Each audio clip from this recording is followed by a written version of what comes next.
Жумуш орындардын жарманкесинде жумуш издегендер, кеңеш алуучулар, студенттер арбын келишти. Жумуш берүүчүлөр бүгүнкү жарманкеге 90 жумуш орындарын сунушташты.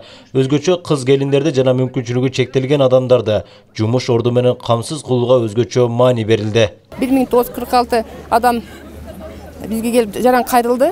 Ошол жумуш аркылуу биз ага консультация бердик. Жана ошонун негизинде биз ошолордун арасынан жумушсуздарды, негизи жаштарды 80 адамга да кесиптик багыт боюнча кесипке окуттук. Чиретүүчү, электросварщик, айдоочу деген кесиптер менен биз иш алып барып, ошол азыр негизи иштеп калышты. Аксы райондук эмгек, социалдык камсыздоо жана миграция башкармалыгында учурда 8522 адам жумушсуз катары каттоодо турса, анын ичинен өткөн 10 айда 135 адам жумуш орундарына ээ болушту. 100 адам кесиптик билим алууга жөнөтүлдү. Акы төлөнүүчү жумуш орундарга 99 адам тартылып иштеп жатышат. Учурда Кербен шаарында тазалык көрктөндүрүү муниципалдык ишканасы түзүлүп, жумушчуларды ишке кабыл алышууда. Бүгүнкү жарманкеге 7 жумуш орунга адамдарды чакырып жатышат. Бул тууралуу мындагылар билдиришти. Кербен тазалык жана көрктөндүрүү муниципалдык ишканасы жаңы эле ачылды 1-сентябрдан баштап. Бүгүнкү күндө бизге 7 вакансия орун бош. Бүгүнкү күндө кайрылгандар болуп атат. Биз социалдык тармактарга дагы жарыялаганбыз.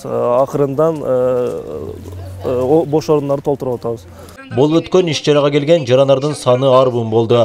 Алар бүгүн иш орундары менен таанышып, кеңештерди алышып, чет элдерден интернет аркылуу жумуш орундарды табуу боюнча да багыттарды алышты. Бул өзгөчө бизге жакты дейт жумуш издеп келгендер. Албетте, бул жакшы, ушуларды бардыгына жеткизип, ушул өз теңдүү болбосо жумуш иштеп жүргөндөрдүн баарына жеткизишке аракет кылабыз. Мындай эмелер тез-тез өтүп турганы жакшы. Эми мындай кененчилик болуп турса жакшы экен да, ушундайлар өткүзүлүп, себеби кызыккандар келип, өзүнө жаккан жумуш орундарды карап, ошолорго киргенге мүмкүнчүлүк түзүлөт экен.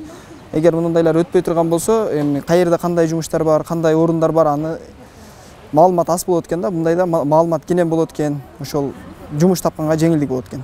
Бүгүнкү күндө мамлекет тарабынан жумушсуз жүргөн жарандарга иш орундарын түзүү багытында түрдүү иш-чаралар көрүлүп келүүдө. Ильяс Турдубай уулу, Абдымон Калбаев, Нурболот Мамбеталиев, Аксы району.